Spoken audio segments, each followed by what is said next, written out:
everyone. Thank you for joining us for Inclusion Revolution, a discourse on the importance of Indigenous, Black, and people of color in fashion, design, culture, and media, the second in a series of discussions produced by MODECANADAROCKS.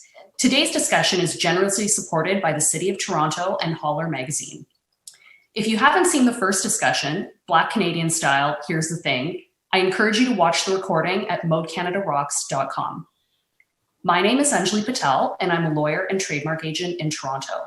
This evening, I have the honor of moderating a discussion between 8 esteemed panelists who surround me at the forefront of the inclusion revolution. Although our conversation today is virtual, it's anchored in Toronto in Canada, a city and country that resides on the land of Indigenous people who have lived here for thousands of years. Additionally, the term Indigenous, Black, and people of color, IBPOC for short, is meant to unite all people of color while acknowledging that not all face the same levels of injustice. By specifically naming Indigenous and Black people, we recognize they face the worst consequences of systemic racism, classism, and colonialism. This evening, our panelists will discuss their journey, work, and best practices they've implemented in their respective fields of fashion media, promotion, business, and education to create equitable opportunities for IBPOC. I hope our audience and panelists will come away from this discussion with, for example, best practices from education that they can apply to promotion. In other words, cross-pollination is the name of the game. Our format is as follows. I'll introduce our panelists, we'll have our discussion, we'll take questions from the audience, and a note to the audience, you can ask your questions in the comments under YouTube, and I'll launch the Inclusion Revolution Challenge before closing. Now I want to introduce our panelists. The biographies I'm sharing are intentionally brief. You'll learn more about them throughout our discussion, and I encourage you to follow them on Instagram as well. Dahabo Ahmed-Omer is Executive Director of BlackNorth. Langdon Henry is founder and CEO of Delectant Media and MODECANADAROCKS.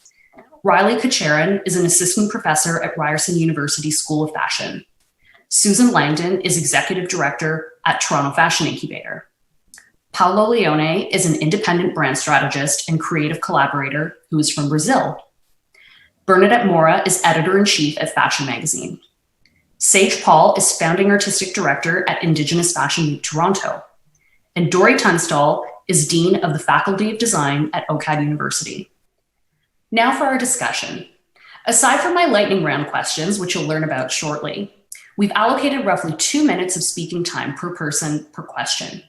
Having said that, it's going to be a fluid discussion over the next hour, and every so often I'll invite our panelists to chime in and build on what has been said. So I want to start by talking about diversity, inclusion, and equity. How are these terms connected but different? I came across an excellent analogy by Verna Myers, who is a Harvard-trained Black American lawyer and Vice President of Inclusion Strategy at Netflix. Google her. She says, diversity is being invited to the party, inclusion is being asked to dance. And so my first question for all of our panelists is, if diversity is being invited to the party and inclusion is being asked to dance, what's equity? This is a lightning round, so I'm looking for a short answer, under 30 seconds. You can shout out your answers, go ahead. The type of music. Say learning and respecting each other's moves. Mm-hmm. Well, I would say that equity is ensuring everyone has had the opportunity to learn how to dance. And that starts way before the invitation to the party arrives. And as a society, sorry, this is not likely to wreck too long, okay. But no, as a society, we need to ensure that the social structures and supports are in place for these dance lessons so that when people get to the dance floor, they know the moves. Such a great point. I think equity is being the one who's inviting anyone you want to dance. It's about being that position of power, the driver's seat. That's so great, Paulo. My answer is sort of a cross between Bernadette's and Paulo's. I was going to say you're being the person to make sure everybody has a chance to dance. Perfect. Mine would be that as long as we're not dancing at the country club anymore, and anyone who is capable and smart and savvy can lead the dance. And I follow on Lynn. I think it's the street party in which everyone can get out and bring their food and bring their music and share it all together. And I'll throw this out there. Equity would be the party guests making reparations for being thrown on Indigenous land. Yes. Great answer, Riley. Thank you guys so much. I wanted to ask this question because I knew your answers would be informed by your varied lived experiences, thereby demonstrating all the different ways we can create equity. When I think of equity, I think of access, decision-making, financial reparation, and creating conditions that allow people to be their true selves, which is reflected in all of your answers. So other examples that came to mind are adjusting ticket prices so historically excluded communities can attend, hiring IBPOC vendors and not only in public-facing positions like the DJ, expanding or relaxing dress code requirements, the type of music being played, which has been said, and also a consideration of who's organizing the next party. So thank you very much for your answers there. I'll add that moreover, coming back to the title of our program this evening, the revolution of inclusion is creating equity, which is what we're going to be focusing on in the discussion going forward. So now I want to start at quote unquote, the beginning. My question is for Dahabo, Sage, Bernadette, Dory, and Susan. I want you to talk about your very significant platforms, how you came to be involved in them, and some of the equitable work you're doing there. And again, please limit your answers to 2 minutes. So let's start with Dahabo. What's BlackNorth? When was it founded? When were you hired as its inaugural executive director? So the BlackNorth Initiative is an organization that's been created by Canadian business leaders. Shortly after the murder of George Floyd, as I know you all know, there's been a sense of awakening that's happened not only in the US, it's happening in Canada, and it's happened globally. We are now living in the biggest civil rights movement that we've ever seen in our history. The idea really around BlackNorth is how do we remove anti-Black systemic barriers that are negatively affecting our community? How do we do that? And we believe that if corporate Canada can take that bold challenge in adding gender diversity into that framework, why can't we do it for Black Canadians? Why can we ensure that we are looking at the millions of Black folks that live in Canada and ensure that they are part of the fabric of our society? And it really does start with ensuring that we have economic empowerment, that we have access to opportunities, that we are bringing these individuals at the forefront, because in fact, diversity is not just a strength, it really is an asset. When you are looking at each other, you're looking through your boardrooms, you're looking through the hallways, you're looking at the next cubicle. Do you see Black folks? And if you don't, then there's an issue. And the issue really normally and almost all the time is systemic. And so now we build this organization to ensure that corporate Canada can take that challenge and implement solutions that are going to be effective, efficient, but sustainable. And so we have around 380 signatories across the country. They represent over $1 trillion in revenue.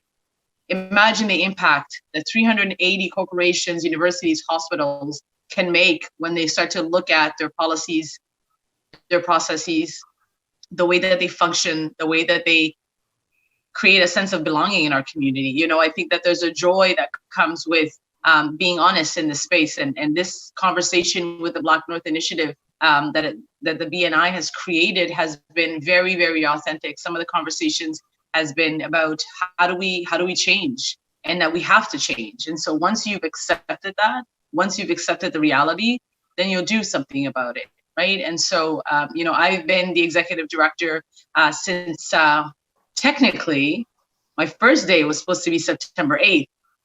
But my announcement came out August 24th, and I rolled up my sleeves right away and I got to work. And you have to understand as well that I represent not only the Black community, I represent the Muslim community, I represent women, I represent all sorts of intersectionality, which meant that the duty that is upon me and on my shoulders is very heavy. And so it's been an incredible ride thus far, but I do have hope that we will get there. And I think it takes the BlackNorth, and I think it takes all sorts of organizations doing this work to get us there. So very, very honored to be part of this organization. And here with all of you, speaking to these wonderful panelists that I can't wait to share this conversation with today. So thank you. Thank you so much. Sage, let's go to you next. What is Indigenous Fashion Week Toronto? When did you found it and why? Indigenous Fashion Week Toronto. Hi, everyone. First, I'm so happy to be here. Indigenous Fashion Week Toronto is a multi-platform festival. We are a fashion festival. We present Indigenous-made work in fashion, crafts, and textiles. I went to school for fashion, and I faced many barriers, whether it was because of my class, financial situation, and probably because of my cultural upbringing. I'm Dene. I was raised in the city, very much surrounded by my community. And so I found it very difficult to access the industry. And also I found I was following a lot of the system that the fashion industry worked. And while that was also happening, I realized that a lot of my community and people I work with, we were already doing work. Like we were creating fashion. We are creating fashion. These are things that have been passed down to us by our grandmothers, by our aunties, our uncles who have been hunting, providing the materials. And we deserve a place in this broader society, landscape of fashion, to share with each other, with all other Canadians, to talk about like the work that we're doing. I don't think the work that we're doing should be put into one day of the year to celebrate Indigenous people, or a month, or have a special highlight at a fashion week. Like there is a lot of work happening in the Indigenous community. A lot of us are not in the cities. A lot of us are remote, and I know that we have a lot to offer in terms of our practices for actually making fashion, the manufacturing process, to that the mainstream fashion industry can adapt to their practices. The really great thing that I love about Indigenous Fashion Week is that we are really rooted and grounded in community. So like I said, instead of pushing against those fashion norms and the fashion system, we're really more about serving our designers. We're not about creating profit. We make sure to ask our designers what they need and what they need to flourish. So it's not about asking designers to fit within a certain cycle, a season cycle, or how wholesale practices work. We're asking, how are they producing their work and how do we support that? And then of course, on the other side, there is a huge component of providing awareness for audiences so people can understand our community. A cultural appropriation comes up a lot, and it's these types of things that I think we can serve as a platform to answer those questions, as opposed to putting that responsibility and the heavy load of that work onto the designers who, are just carrying on stories and practices that have been passed on to them. Indigenous Fashion Week Toronto is, I founded it for many reasons, and it's definitely very close to my heart. And I think it's a very, very important place for Indigenous designers and everyone. Thank you so much. Let's go to Bernadette. When was Fashion Magazine founded? What's the Fashion for All editorial mandate? When did you develop and introduce it, and why? Lots of questions. Well, so Fashion Magazine was founded in 1977, a long time ago. The Fashion for All mandate is something that was conceived in, I'd say, spring, summer 2019. And it took a while for that transition to happen, but I led the transition, and our revised brand was debuted in February 2020. Why did we do it? Media has to move with the times. I've been in media a long time, and I was at a newspaper in the late 80s, early 90s, and I was casting a prom shoot, and I'd hired a Black woman and a white man, or vice versa. I can't actually remember, but it was a mixed race guy and girl for the prom story. And my editor said, "You can't do that. It'll look like they're dating." And I was just absolutely floored. So you can see how much media has changed since then. But I am very, very cognizant of my role as a media person in reflecting what is going on around me. And there's always, can be resistance to that.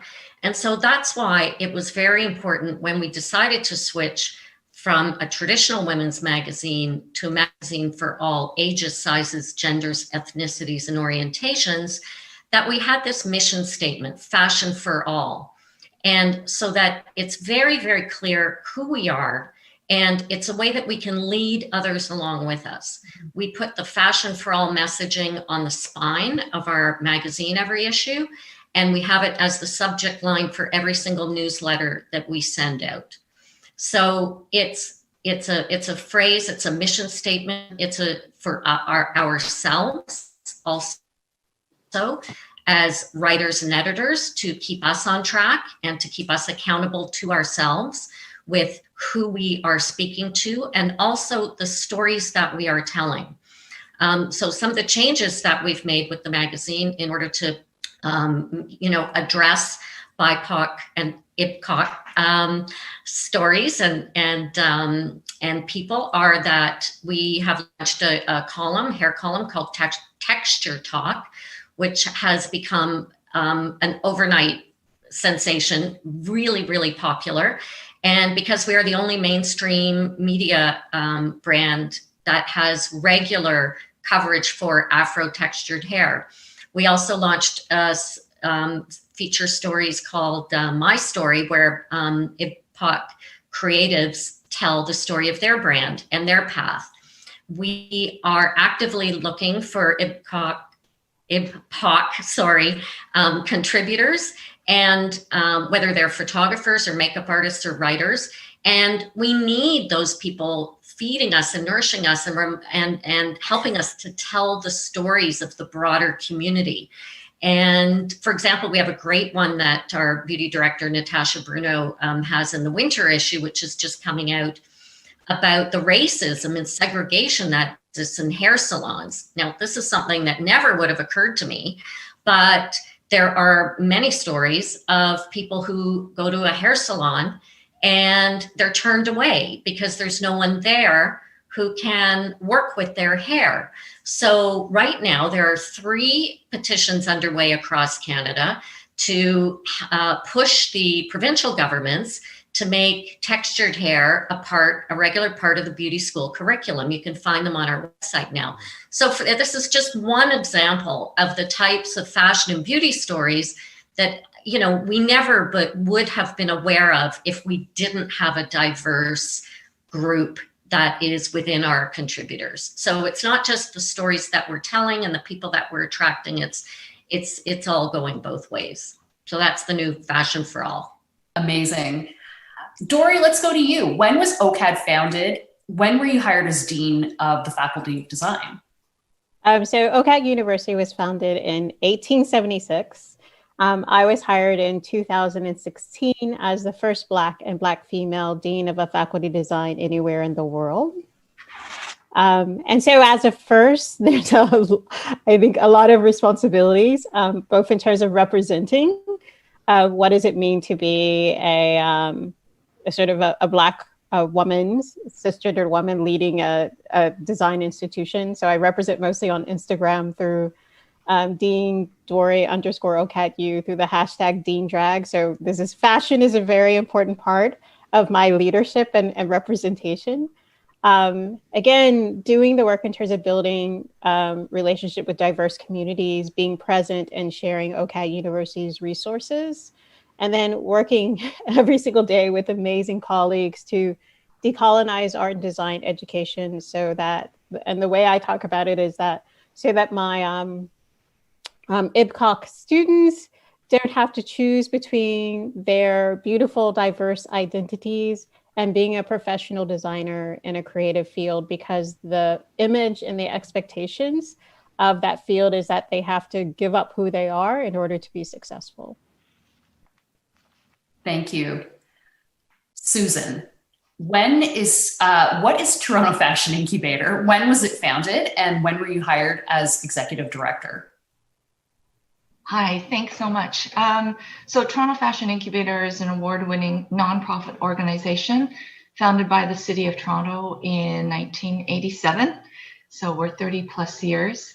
It's a wonderful organization. Our mandate is really to help fashion entrepreneurs succeed in business, because having been a fashion designer in my previous life, I know what it's like to be really immersed in the creative end and then not pay too much to the business end and what that can lead to. So that's really what our mandate is. We've launched some amazing programs over the years.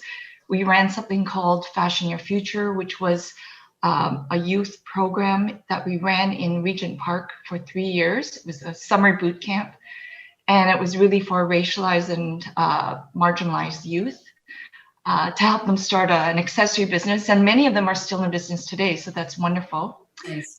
And we've also launched something called the Canadian Collections, which was a feature of Canadian designers that I brought over to London Fashion Week and showcased their work at Canada House. And that's been, we did that for 5 seasons. It was a wonderful program. And it included, it's like an elevated trade show. I don't want to call it a trade show. It's much more aesthetically elevated than that. But it also included a fashion show. And we had buyers from Net-a-Porter and Selfridges and Harrods and Harvey Nichols there. So it was really quite successful. And as part of the fashion show, I really was looking for models that represented the diversity that we have in Canada, particularly what we have in Toronto, being the most multicultural city on earth. So I was introduced to this agency called BAME, and I thought, okay, this is great. So we chose models. And it didn't even hit me until later what that stood for. Mm-hmm. Black, Asian, Middle Eastern. I had no idea that that's what BAME meant. I just kind of the equivalent of BIPOC in North America. Yeah, but this is going back to 2018. Mm-hmm. So I don't know. I mean, like, it's a funny thing, when you are as a minority, I honestly, I never really think about it until someone brings it to my attention.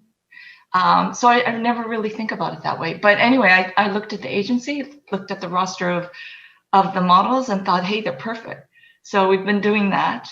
I was hired as executive director in 1994 as the first visible minority hired in a leadership role in the Canadian fashion industry, which is pretty shocking to think that was 1994, not that long ago.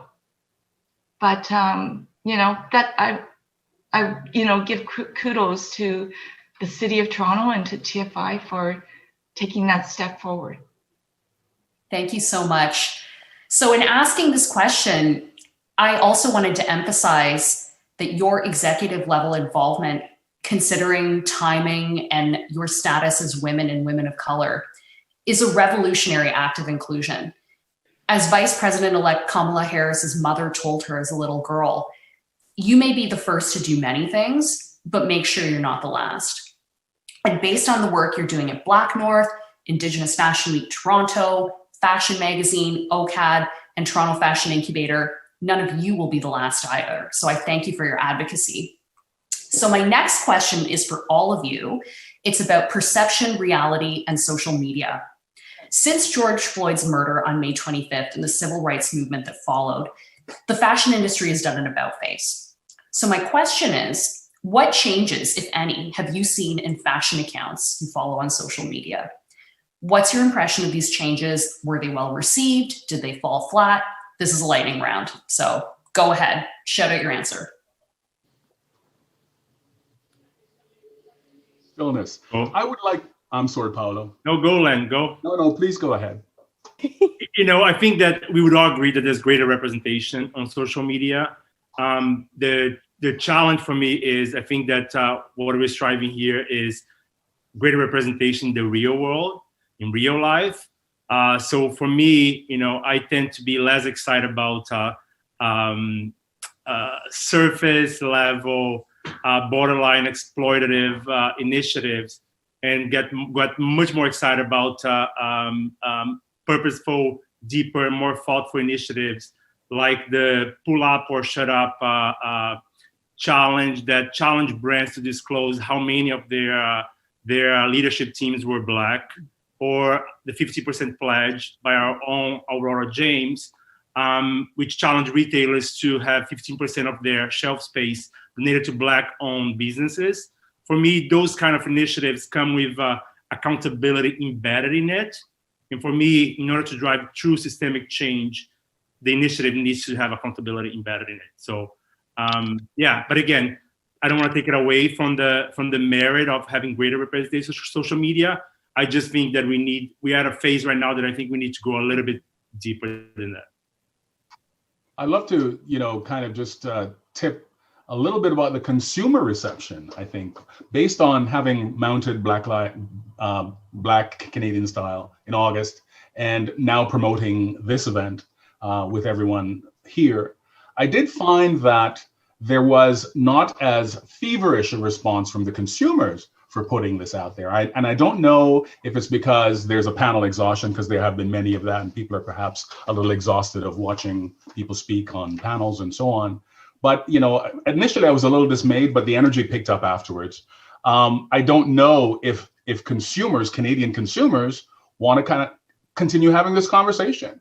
And so I wonder if the onus is not on the brand makers, which everybody here is creative image makers, of what we put out there that will encourage people a little bit more to stick. And we talked a little bit about this in the last panel, will it stick? So I do wonder how we can drive without force feeding, how we can encourage, how can we stimulate people to continue to want to have the conversation. I think that's where that's where it's so important that the stories are getting out there and that the messaging keeps, and it's not just, you're right, like it shouldn't just be performative. It shouldn't just be like a TV ad with a Black family having dinner and, I mean, it's wonderful that we're seeing more, faces of color in advertising in general and in magazines in general, but without the stories behind them, I think that it's the storytelling that is really going to engage people and really motivate them to understand why they have to get involved in this change. It's so important to actually, on social media, people are just posting these images, say they're supporting this movement, they're supporting these groups of people, and it's too bad that it's too soon to tell whether or not it is true. But I will say that only after it's been a really, really challenging year and really, really difficult. And, people are making all these efforts on social media. But then only a week ago, I saw a Canadian brand who completely ripped off a design, Rosary Spence, ripped off her designs that she had created and are with Manitoba Mucklucks. And the brand refuses to acknowledge it. They're not, and also they're not a native brand, they're not Indigenous. So they are selling this. And just to see that happening, continue to happen today, I just think it's really about getting us behind the scenes in leadership roles.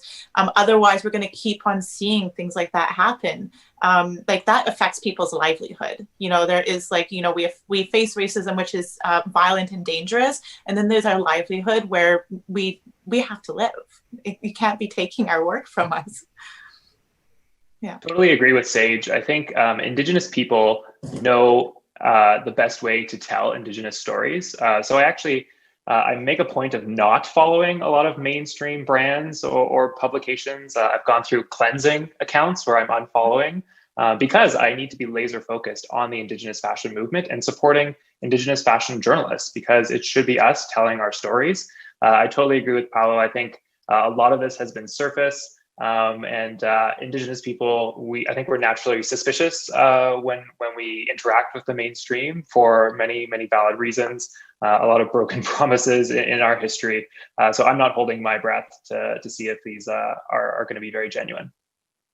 Yeah, I feel like Black is the new flavor and it's going to run out in March. But also I have to say, like again, I've very conscientiously curate and post, like, I mostly wear clothes, let's say, for example, by BIPOC designers. And I always sort of tag, again, their Instagram feeds and whatever. And I do find, let's say, since July, August, that, again, I have various different people follow me, but they are following up and they are purchasing from, you know, Black, Indigenous, and POC designers that I post, which makes me even more conscientious about the curation that I do in terms of, like, who am I promoting, how am I promoting it, and trying to increase my budget so that I can actually support more designers, because I'm very much about authenticity. So in the sense of, like, unfortunately, I don't get any endorsements. So I actually purchase everything that I put on and share with others so that they have available, they are aware, right? Building awareness of it. And so I have to say, in all my cynicism, that I do see a marked increase in the number of, let's say, the white women over the age of 40 who follow me on Instagram, who are purchasing from these Indigenous, Black, and POC brands and designers that I've been posting to sort of say, hey, are you aware of them? They're fabulous. You should be supporting them. Well, I was going to add that, you know, there's this level of awareness, I think, on social media that I have never seen. And I mean, and I'm not talking about certain companies or mainstream companies. I'm talking about real people, everyday people who are being more vocal, who are speaking about some of their issues, who are being real on camera. I've done it, actually. And you would never catch me sort of making a video talking about some of these issues and using the platform, and I only have like a couple of hundred people that follow me, right? But there has been this increase of, I think there's an empowerment that's happened now.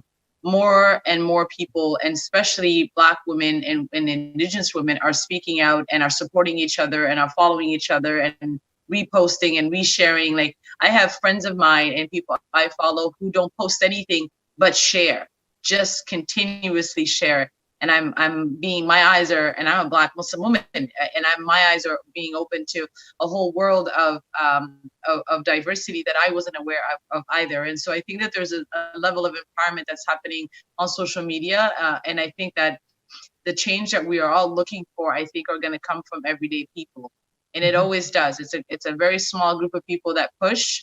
And push it so high up that companies and others can no longer ignore it. And so that's the piece that I hold on to. And every time I see someone from the BIPOC community speak on all sorts of issues, but use their social media to get the message out, I feel very empowered. And I mean, we're in November, and I'm still seeing just as much posts, at least in my realm of things. And I think that it just speaks to the fact that the more of us do it, the more we feel empowered and the more we can sustain that effort. I'd like to just chime in. I have this love-hate relationship with social media. It's good. Like, the good thing is that it can be used to relay messages, to carry the message of social justice and injustice. I think it's wonderful for that. But let's face it, it is a bit of smoke and mirrors, like people post what they want other people to see. I have to say that I'm somewhat cynical and don't believe probably 50% that it's authentic. That's just me. That's just my point of view. Thanks, everybody, for sharing your great perspectives. At the crux of this question and your answers is the concept of performative allyship. Companies making surface level changes that make them seem diverse and inclusive without actually doing the work required of creating equity. And so I would say, based on your answers, it seems like there's a bit of a 50-50 split. I think it's fair to say that all of us, maintain a dose of healthy and justified skepticism, but there are silver linings, that are peeking through the cracks. So let's hope that continues. My next 4 questions are directed at 2 panelists each, and I'll just remind everybody to try and stick to 2 minutes for your answers. And I'd also like to remind the audience to please ask questions in the comments box below the YouTube video. So we would love to be able to answer some questions at the end. So my next question is for Bernadette and Paolo about advertising. So Paolo, throughout your career, you've developed messaging for advertisers. And Bernadette, that advertising is delivered to consumers via fashion magazine and other publications. Historically, advertising has been a significant source of revenue for fashion magazines. And so advertisers have had unspoken power over editorial direction. And I use the past tense intentionally because I think things are changing for the better. So my question is, how do you compel advertisers to come on board with inclusion mandates, but also take the next step and create equitable opportunities? How do you get them to do more? Let's start with you, Bernadette. Can you speak from your experience at Fashion Magazine? Sure. Well, first of all, I don't know that they have as much editorial power as you may think, or as it may seem, but a certain amount of influence for sure. But the whole advertising game has really shifted from an advertiser going to, working with somebody like Paolo or agency and creating the advertising themselves and then buying a spot on a website or in a magazine or on television or a billboard or whatever. So things have really shifted away from that to creating content that is specifically directed at a magazine's audience or at a particular audience. So advertisers and brands are coming to us to work with us to create the content. And so in that sense, because they are coming to us and they know what we stand for as a brand, they are already motivated, and they're coming to us because we're leading with the inclusivity message and the diversity message, and that's why they're coming to us. So to me, it's a signal that things are changing. I do agree. It's the same sort of question, though, that we see in social media. Is it going to stick? Is it performative? Is it what is it? I mean, we have so many of these co-branded programs on the go right now. I can count them like on 2 hands for sure, if not more. And so definitely we're in this hot moment, this big flash of people wanting to show that they're supportive, or they want to, connect with diverse communities, or to show that they're doing it or whatnot. Is that going to stick? It's the same question of social media. Is that going to stick? But interestingly, for the first time, we've got this wave. We've got people like Dahabo and what she's doing, and we've got these huge. It's a huge force now that I think we are at a really unique point in history. And and then also I've got 22-year-old sons, and I can see how they look at the world very differently than 30 years ago, the person who told me I couldn't put a couple of color in a newspaper prom story. Like that, I see the difference. And so I think that I do have hope, and I understand the cynicism. I can't imagine what it must be to come from some of the life experiences that have occurred in this country and beyond.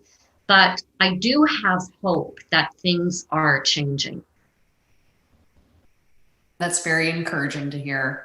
Paolo, can you speak from your extensive advertising agency experience, having worked with various clients at Publicis, Cosette, Venture, community, and independently? Yep, love to. But first, I just want to congratulate Bernadette and the team at Fashion and St. Joseph Media. I think the move towards the Fashion for All platform, it was bold, it was timely. You guys were ahead of the curve. And I know, like, when you think about the fashion industry, like, the biggest advertisers, the most established fashion brands, they have built a business, historically built a business on exclusivity and privilege. So for you guys to actually make that move. And I love how it has informed all the different editions and the content, the issues of the magazine. Like, really, congratulations! Like, I commend you, you guys, for that. From an advertising and marketing perspective, I can confidently say that inclusion, diversity, I wouldn't say they're top of mind right now, but they're pretty much on the radar of every single advertisers who have realized finally that they cannot afford to neglect a younger generation who are more interested than ever in the values of the brand that they choose to do business with, but also what kind of social impact that those brands have nowadays. Not only that, they are competing with newcomers who were born with diversity and inclusion in their DNA. So you look at brands like Fenty Beauty by Rihanna, or even NYX, our own Toronto-based NYX, who's doing extremely well because they're all about the inclusivity and diversity. So I think that these advertisers can no longer, afford to neglect. The one thing that I would say, though, is that the key challenge for them is how do you turn that into a competitive advantage? Dahabo mentioned earlier the notion of like, how do we see BIPOC, IBPOC as an asset? So I think that's when the game is going to really change, is when these people realize that they can turn that into a competitive advantage. So, I always say that best strategies are the ones that tackle three things or nail three things. One is they got to be ownable, they got to be unique, they got to be relevant. The relevance of diversity and inclusion has already been established. So I think that the biggest challenge right now for brands is how do I address that in a way that is true and authentic to my company, but also that it's different to how everybody else is talking about the issue. I think there's great opportunity here, huge opportunity here from a creative perspective to turn this into a true competitive advantage for the marketers. The one thing that I'll say though is don't try to fool the consumer with like half-ass, one-off, like diversity, inclusion, execution, because they're way smarter than that. They can smell BS like from miles away. So if you're gonna do it properly. Do in a way that it feels like a real long-standing commitment that the company has to a more inclusive and diverse world. Thank you both for your answers. My next question is for Len and Sage on your experience working with fashion retailers. Len, as a veteran fashion show and event producer, you've worked with major retailers like Hudson's Bay. And Sage, earlier this year, Indigenous Fashion Week Toronto collaborated with Simons. So my question is, what did they do well in creating these equitable opportunities? Len, let's start with you. Well, they hired me, so that was a really good thing. Sorry about that. I did shows many, many, many, many years ago, and I was fortunate enough to have had great clients who saw me and my creativity, not me and my blackness. And so, I was a talent before where my face was what mattered.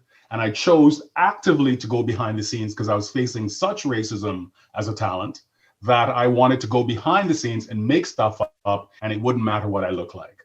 And so they indulged me, great clients who trusted me. And so, the Hudson's Bay, there was a great woman, I can never stop mentioning her name, Melly Diamond. She hired me to do a Patrick Kelly show and told me to cast it the way Patrick would have, and that's half black. And, Patrick brought black models. I dug up models from all over the place, and I filled the Arcadian court with black models. And the fashion industry was there on their feet, standing ovation. They loved it. So there were many opportunities like that. And then I've worked with, many other people. So I had the opportunity. I was always conscious because I knew what it was like for me as a talent to get the work. So I always try to give a leg up to anybody that was good. They had to be great because that was my bar. And if they were great, I was going to try to push and hire more than 2 black girls in a show. And I did that throughout my time as a producer. And so I brought the music. I used black music. The girls told me they loved it because it made them feel sensual. And so I brought things that were me that I loved, and that's what set my shows apart. Today I see, the new generation, the Gen Zs and the millennials are different people, and they're seeing things differently, and they're open to many, many different things, and they're together. And brands are embracing that because they know that that's their market. So, for me, for the Hudson's Bay and various other companies, I love, Sage will talk about this. I love what Simons did with Sage. She'll share that. I think that the brands now need to see, and what I see is that your market is going to be way bigger if you have many more people, if you're appealing to many more audiences, not just a mainstream audience. I think that's going to be the win, and how you package what you present, and it has to be authentic, as Paolo said. That's where the win is going to be, because you're promoting makers of all creed, all gender, all races, and it's a better place, you know. Sage, let's go to you. Yeah, the project with Simons was with Indigenous Fashion Week Toronto, and we worked with 7 Indigenous designers from across the country. But the way that project came to life was actually because I met Oceane, the women's buyer at Simons, and we shared the similar values. That's really how we connected. And we want to see more local, we want to see more Indigenous, we want to see better produced clothing. And we're like, we can do that. We looked at each other and we're like, we both have the resources to do it. Let's do it. And it literally is how it came about. And then from there, it was really about looking at each other's values, but that one step further of working with the designers and understanding what their values are and how they operate. Because working with Simons and in the way that we did, I think for any local designer could be challenging because of their expectations, the cost associated with it, delivering, all of these things that become a lot of work for designers. So we had a lot of conversation around how do we make this realistic and beneficial for the designers. You know, it's already going to be amazing to see Simons, especially right now where we're at, like where we see, if we put Indigenous designers back, Black designers, people of color, like I feel like that's all like the a retailer is already getting something out of it. You know, it's really great. Like we're bringing a very interesting perspective and new perspectives, and we come with a huge history and ancestry of knowledge and experience to the table. And now it was just like working with Simons to kind of shift the table and how that system works. So we worked really closely with them to make sure that designers were paid properly and that, you know, they had complete creative freedom over what they were going to produce. They weren't asked to produce within a concept in any way. It was purely about these Indigenous designers producing their clothing together. And it was very successful. When the project launched in May, which was kind of scary because it was right at the top of the pandemic coming out, but as it was released, it was very, very successful. And we are looking at how we can continue that relationship, because I think that's something very important, is to maintain those relationships. You know, we've opened up this dialogue with Simons to work with Indigenous designers, but we want that to continue. So working with them to get them onto their Fabrique, I think it's 1490 shopping space, getting them to talk directly with the designers so that we can have the designers continue to be featured there. I think that Simons and hopefully other corporations can really look at, like, yes, we have to sell to our customers, and that's an important part, but there's a huge audience out there that designers, there's basically a design for everyone, is what I'm saying. So I just hope that they are, that we can continue to work with Simons and other potential retailers on projects like this that support the designers. The focus is on the designers. Those are great. Thank you so much. My next question is for Riley and Susan about fashion design. And my question is, how are independent designers approaching and achieving equity through their fashion practices? Riley, as an assistant professor and PhD student at Ryerson University, I understand you're researching Indigenous fashion as a tool for cultural and economic resurgence in Indigenous communities. Can you speak from this perspective? Of course. So from my perspective, equity means land back. It means decolonization, which is very complicated and complex, but I'll try and do justice in 2 minutes. So Indigenous design very much comes from the land. It comes from plant and animal life that we have had relations with for thousands of years, as Sage suggests. Indigenous designers, because of this, very much operate in a political landscape. We're so often denied access to healthy land and waters. Our livelihood depends on the land. So instead, when it's being exploited for resource extraction or being exploited in the name of economic development, we're pushed off our land and we're pushed to participate in the mainstream fashion industry to be successful. But I am very much interested in anti-capitalist fashion. I want to understand the cracks in fashion's power so that we can exploit those cracks, learn the tools to dismantle the house, so to speak. I'm interested in building indigenous worlds. And by that, I mean indigenous textile production, indigenous supply chains, indigenous trade routes, whole indigenous economies, really restoring the fashion industry that was here before the fashion industry. There was a fashion industry here before colonization. So cultural resurgence to me is that restoration. When we design from within our culture, we're also creating economic opportunities.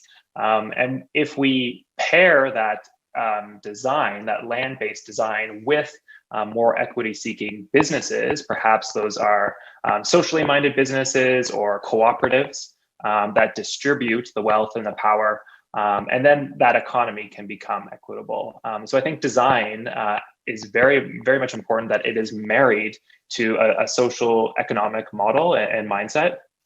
Because I see Indigenous designers in communities who hire their community members. They work with elders, they're supporting youth, they're giving back, they're on the land, protecting the land. And so for me, Indigenous fashion really just, it connects all the dots and it mobilizes all of our relations. That Indigenous supply chain of hunters, trappers, seamstresses, beaters, all those aunties and uncles that Sage talks to, that's such a beautiful supply chain. And that's what we need to be encouraging. And I think the place to start is relationship building. It's getting to know us because we're great. Indigenous people are great. And like no guilt, no shame. The Canadian education system failed all of us. We don't know our history. We don't know each other. And so building relationships is a great place to start to get to that decolonial, equitable future. Thank you so much. Susan, as Executive Director of Toronto Fashion Incubator for nearly 25 years, you've advised countless designers on building their businesses. Can you speak from this perspective?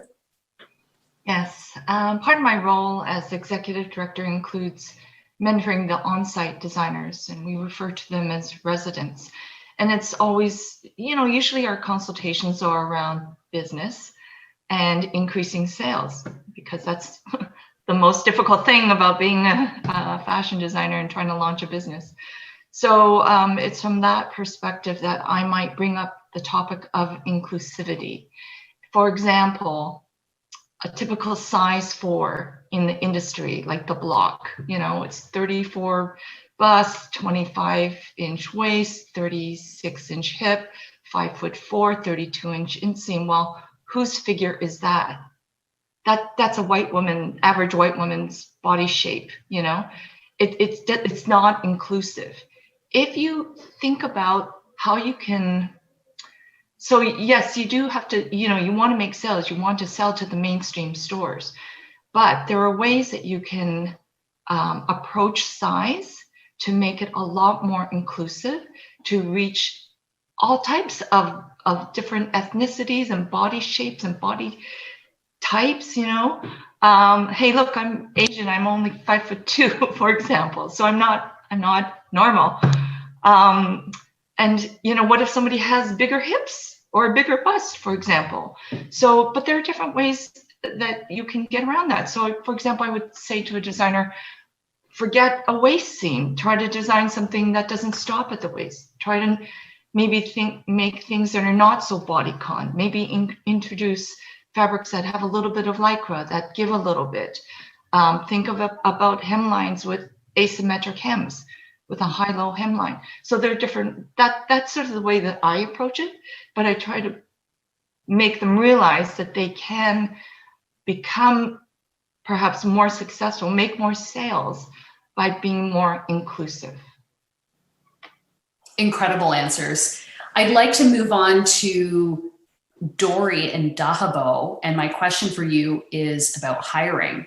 So Dory, I read your excellent August 14th article in the Globe and Mail entitled "Give Black Employees the Freedom to be Black." which I highly recommend everybody Googles. And my question is, what best practices can you share from your hiring experience that can be applied to hiring in the fashion industry? So Dory, in your article, you say, what is happening at OCAD University is a possible model for other institutions to mimic to ensure enough Black representation that Black people feel free to be Black. Can you explain this model to us? Yeah, one of the things that we've been really focusing on at OCAD University is doing a series of cluster hires. So I was referring to the Black cluster hire that we just concluded in 2020, which brought in 5 new full-time Black faculty members into design for the first time in 144 years. Preceding that, we actually had an Indigenous cluster hire in 2018 that brought in 5 Indigenous faculty, 3 of those being the first full-time Indigenous faculty in design in 142 years. Just tonight, we released the call for our second Indigenous cluster hire to bring in 4 Indigenous faculty members into the Faculty of Design with the intent so that we have our first baseline of Indigenous faculty in all of our 6 programs in the Faculty of Design, so that we have that representation, so that then we can begin to build critical mass. So we've been doing all these cluster hires because the only way in which, in some ways, equity is successful is if you build a critical mass so that no individual faculty member is tokenized, that they're able to share the load, because everyone talks about the additional emotional labor that you have to do if you're Indigenous, Black, or POC faculty member. And that a lot of that is, again, labor that you want to do because you're asked to support students and you have very deep relationships with the community that have to be respected and brought into the institution as well. But that is one of the things that we've been doing quite successfully and has been modeled by other ones. Actually, tonight, a class that I'm teaching as part of our continuing studies on how to hire for decolonization, diversity, and inclusion is launching. And I have 15 students in that. I have 30 students actually in a second section of that course, so that we can, promote our model for success, which is based on meet Indigenous demands first. So that's why we started with an Indigenous cluster hire, because the original sin of Canada and North America is their relationships with Indigenous people. Second is build authentic relationships with community. So that's talking about the work that you have to do to build trust in diverse communities. Third, own up to your institutional racism and cultures of white supremacy. So that's the internal work that you have to do as an organization to say, hey, we've been racist. We have a lot of structures are racist. And then you can have the people to begin to help dismantle that racism. One of the things that people always underestimate is that when we write our calls, and you'll see for the Indigenous cluster hire that's come out today, is that we've worked really hard to put it in a language that speaks directly to what matters to the community and not necessarily what matters to us, right? Or we'll figure out how it matters to us. What's more important is that the community sees themselves represented, sees their interests represented. So again, we're talking about, Indigenous futurism. We're talking about moose hide technologies, like all of this language that is really resonant to the community so they see themselves. And then, like I said, and the thing that I think we're being most successful on is building a critical mass, because if you don't have a critical mass, you will, again, basically burn out anyone that you bring into the institution, just from the load of the work of having to, again, help the institution dismantle its structures that have kept them and others out. Thank you so much. Dahabo, prior to you joining BlackNorth as its inaugural executive director, you were a human resources specialist and employment equity advisor at Public Safety Canada. What best practices can you share from those experiences that can be applied to hiring in the fashion industry? Yeah, I mean, there's so much that you can do. I mean, one of the big things that I'll say is you have to understand the realities and the culture your workforce. I mean, we're talking about a lot of the things that I see that we talk about is sort of the culture in the workspace, but no one really ever talks about the culture of the people and where they're, after they leave work, where are these people going? How are they living? What are their realities? And what are they doing now when they're coming into the workspace? So if we're trying to really build a place that's going to be truly equitable, and we are going to have, and I feel like it's starting to sound cliche almost to say this, but if we're really truly going to have a sense of belonging, you're going to have to understand right now in Canada, 83% of Black Canadians feel that they are treated unfairly, at least sometimes, if not often. That's 83% of the Black community saying that. But then you're asking that person to come to their workspace and then potentially apply for a new job, do well, excel most times, and feel included. But that person feels as though the color of their skin is an impediment to life generally. We're talking about a community that has a reduced likelihood of succeeding in a job hiring process from the beginning all the way to the end of that process, even if they even get screened in. We're talking about a community that has an impaired career progression when we talk about growth, when we talk about promotions. We're talking about a community that has an inferior access to, but then that person is expected to look at their lives and say to themselves that they're going to apply to a job that they would like and potentially provide economic empowerment and economic stability to their family. But how is the recruiter, how is the hiring manager, how is the organization or the company taking that into consideration when they're hiring this person? I mean, right now, university educated Black Canadians, on average, are making 80 cents to the dollar earned by their white peers. That's 20% less earning power.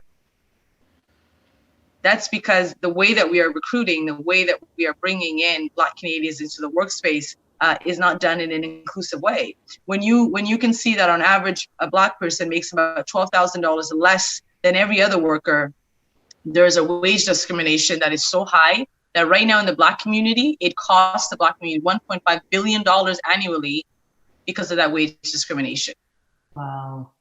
That's the reality of what we are looking at. And so, I think when we are looking at hiring practices, we're looking at recruitment, we're looking at the ways that we would like to bring diversity into our workspace, you have to take the culture and the realities of Black and Indigenous people into context. I mean, there was, and I'll say this very quickly, but there was a sort of a blind resume type process that was initiated a couple of years ago.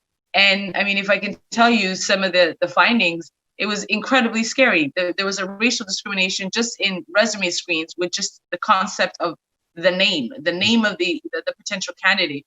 If you had a Black name, you got 12 times fewer callbacks. 12 times fewer callbacks. And white resumes with no criminal record, when you compare it to the Black community got 3 times more callbacks than similar Black resumes, and they have a criminal record, for God's sakes.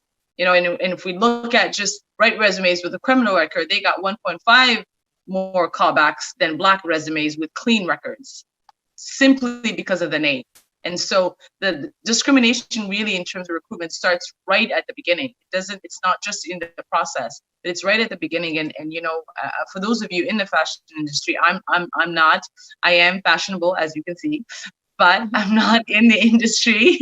But, I think it's important for you to consider that, to say to yourself that 32% of our Black folks are dealing, when they come face to face with police, there's a firearm involved, or there's a pepper spray involved, or there's a taser involved. And those people are supposed to come and do well in the workspace and then apply and grow and care for their families. It's not possible. So I think that recruitment strategies really need to take into consideration the entire facet of the community and say to themselves, how do we now ensure that our infrastructure allows these people who are diverse and have an asset to have a sense of belonging? How do we bring them into the fold and ensure that they can grow? Because I can tell you that if you have a workforce that is diverse, you're doing a lot better than most. And it's not just the right thing to do, it's the smart thing to do, to be frank, so. Thank you. My final question is a lightning round, and it is, what are you doing in your personal life to create equitable opportunities for Indigenous, Black, and people of color? Go ahead. I don't maintain a separation between my professional life and my personal life because it's mission driven. And so one thing that I think is really important to me is creating opportunities for youth. So there's 2 programs that we're really focused on, which is the Black Youth Design Initiative, which can be found at blackocadu.ca. And then most currently, It's My Future Toronto project, where we've recruited 8 to 12-year-old Indigenous, Black, and POC youth to help redesign the response to COVID and institutional racism in the city of Toronto. Sage has participated in that project.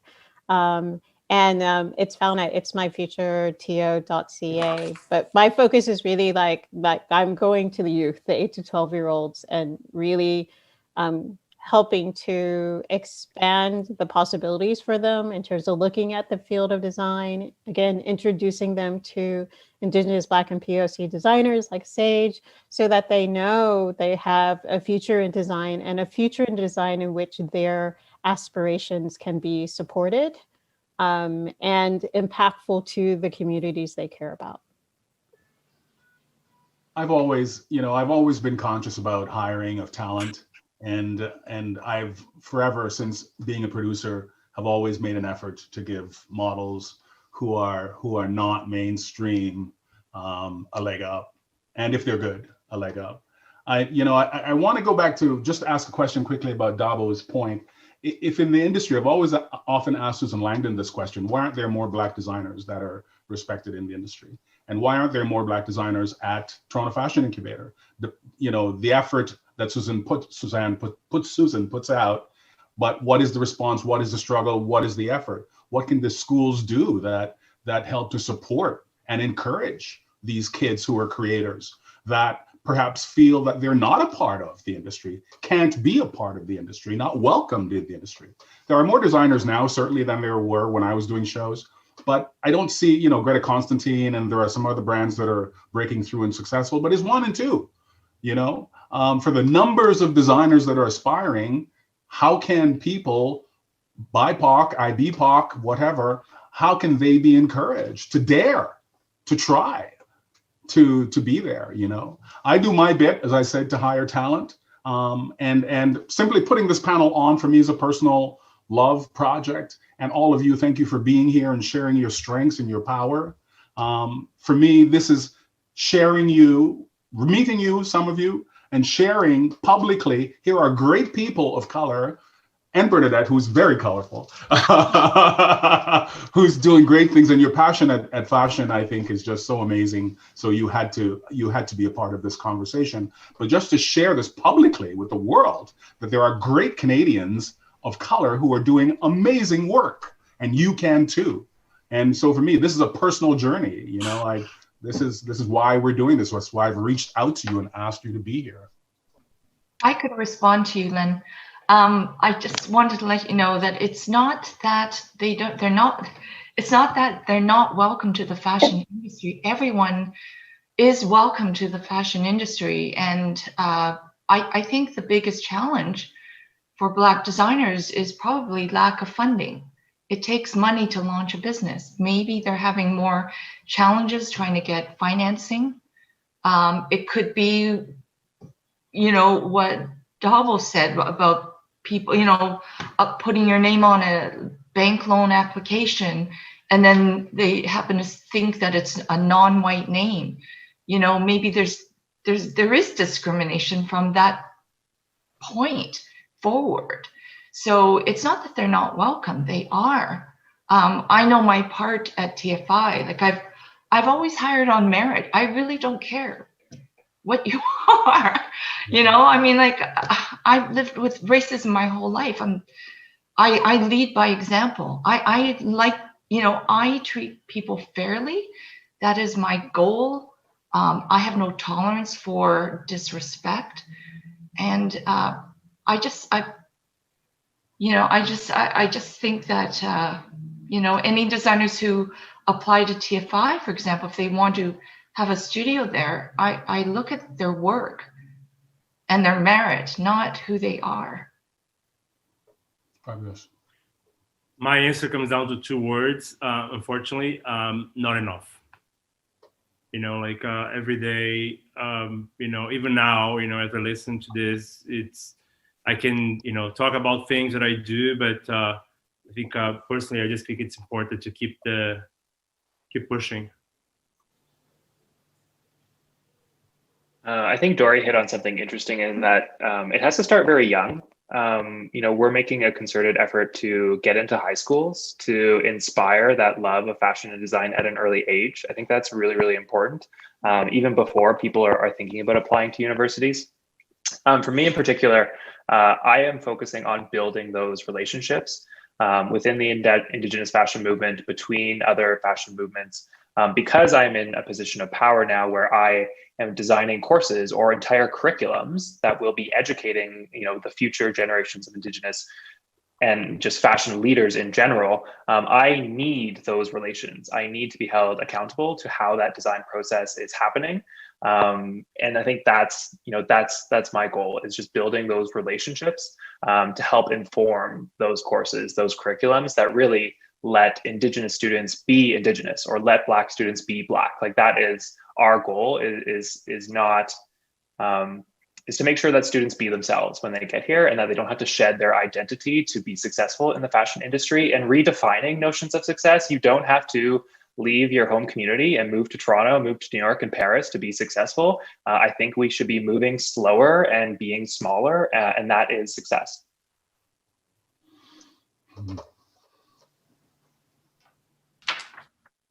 Is it me now? Sorry. Go ahead, please. No. I'm with Pablo. I feel like I'm not doing enough. I feel like the little that I do, I pay more attention to who is behind the goods and services that I'm purchasing. Definitely. But is that enough? No. And I do want to do more. And I just think it's so important. Bernadette, let's collaborate. Okay. Yeah. Sure. But I just think it's really, really critical that we keep these conversations alive.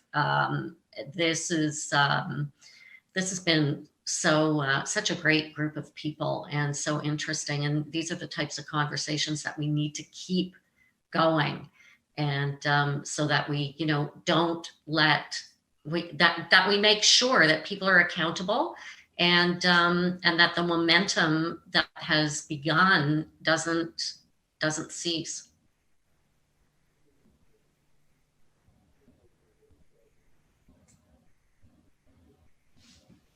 Sage, any final thoughts? I live my life, I guess, personal life, to create equitable opportunities. I just live with these values of living with generosity and connection. I feel like all of my work is just grounded in that, like, just making sure it's connected to family, which for me includes community. And then I also talk about sovereignty and resistance, because I think we have to push back on things sometimes, but looking at that push back from a place of balance, because, there is always going to be that mainstream there. It's weird we say mainstream, but I think it's just like, white capitalist ways that have come over from Europe. I think just living with that balance for our community, with for sovereignty and with resistance when we have to. But I come from, from the perspective of a Native woman. So, yeah. Now I have a question from Stephanie, and she asks, I'm thinking of a career in fashion, a role that connects mainstream retailers to artisans/designers of diverse backgrounds. How viable is this kind of role? Anybody can take the answer. I might just add that, so I'm teaching a class right now where students are pitching small business ideas, and a lot of them have kind of picked up on this thread where there's this disconnect from emerging designers, BIPOC designers, and the fashion industry. So I think a lot of young people are thinking about, how do you actually make these connections? Right. And I return to that, like, notion of like left brain, right brain, and we have creatives and we have entrepreneurs. And I think we need to like get them together more. Like that's what I'm interested in doing, is pairing Indigenous designers with Indigenous like MBA grads and creating that team. So I definitely think there is a role for this. How you make that economically viable or a financially viable position for yourself to be that connector and that broker between those two. I leave that to the fashion experts on the panel. I think that should be the next topic for Len Henry. Actually, that's good. That's true. I think that would be a good one, Len, for next time. All right. I will say that this is why platforms like Indigenous Fashion Week Toronto are super important. A huge part of our work is connecting Indigenous designers with various platforms, whether they're retailers or buyers, advertisers, whoever, even with film and TV for costume. The role is super important. But to speak on that kind of career side, we're not for profit. So, well, we are like in the process of becoming not for profit. So, yeah, I think it's about that approach. Is it a viable business? I don't know how much money many of these designers have to pay a consultant to connect them with retailers. Yeah, that sounds like it could be a fun initiative to take on. Thank you, Sage, and thank you everyone for your questions and answers. Thank you again for joining us this evening for Inclusion Revolution, a discourse on the importance of Indigenous, Black, and people of color in fashion, design, culture, and media, presented by Mode Canada Rocks, the City of Toronto, and HOLR Magazine. Thank you to our incredible panelists who have left us with key takeaways on creating equity for IBPOC, which we must carry through in our professional and personal lives. If you know someone who missed this live discussion, please let them know it will be available soon at modecanadaRocks.com. Thanks again, everyone, and have a great evening.